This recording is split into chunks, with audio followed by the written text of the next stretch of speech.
Maintenant, à Québec, la Cour d'appel entend depuis ce matin la cause d'Alexandre Bissonnette. Vous savez, c'est l'auteur de la tuerie de la mosquée de Québec. José, tant la défense que la couronne réclament des changements à la peine imposée, une peine quand même de 40 ans avant de demander la libération.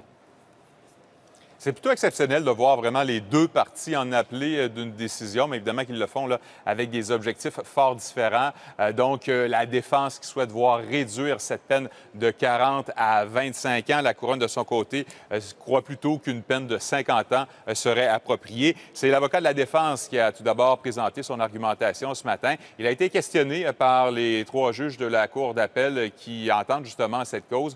Ils ont posé d'ailleurs, ces trois juges, des questions là, tout au long de la journée. Mais une des questions qui a été posée à la défense, entre autres, c'est d'identifier l'erreur déterminante qui aurait été posée par le juge de première instance en rendant justement sa sentence. La défense qui a répondu, et je la cite, le fait que le juge de première instance aurait considéré que le crime de Bissonnette était motivé par une haine là, des musulmans et que c'était été là, un geste vraiment raciste qui a été posé. La défense soutient plutôt que c'est, entre autres, les problèmes de santé mentale de l'accusé, mais également ses croyances qui auraient teinté son passage à l'acte.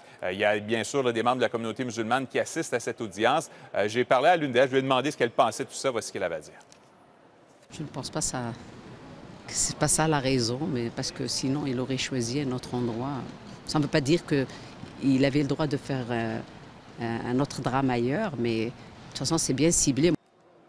La couronne, de son côté, soutient que 40 ans d'emprisonnement, ce n'est pas suffisant pour refléter la gravité des gestes qui ont été posés. L'avocat de la couronne qui a parlé du crime de Bissonnette comme étant le crime haineux, le pire crime haineux de toute l'histoire canadienne. Donc, les trois juges de la Cour d'appel qui vont prendre le tout en délibéré. Ça pourrait prendre quelques semaines avant d'avoir une décision. Je termine en vous disant qu'Alexandre Bissonnette n'était pas dans la salle. Ses parents, par contre, étaient présents.